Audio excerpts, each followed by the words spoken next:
Wow, ganito pala ginagawa para tumagal ng ilang taon yung karne nila, oh. Ito ang diskarteng wala pa sa atin. Kita nyo yan, oh. Ginagawa nilang parang kinukupras, oh. Tapos, yung laman niya, oh, ganyan na, oh, para siyang nagiging ham.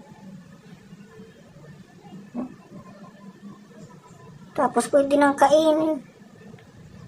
Grabe yung pamamaraan nilang yung diskarte na yan. Kahit mag-burn out sa kanila, walang problema. Kahit walang kuryente, nagawa nila ng paraan para maging matagal yung ano nila, oh, karne. Kahit ilang taon yan, di yan masisira. Oh. Ay, grabe. Tapos yung lutuan nila, ang galing. Nakapaikot yung rekado. Naikot-ikot. At siguradong malinis yung baboy nilang niluluto kasi, oh, may swimming pool pa, mga naliligo pala yan.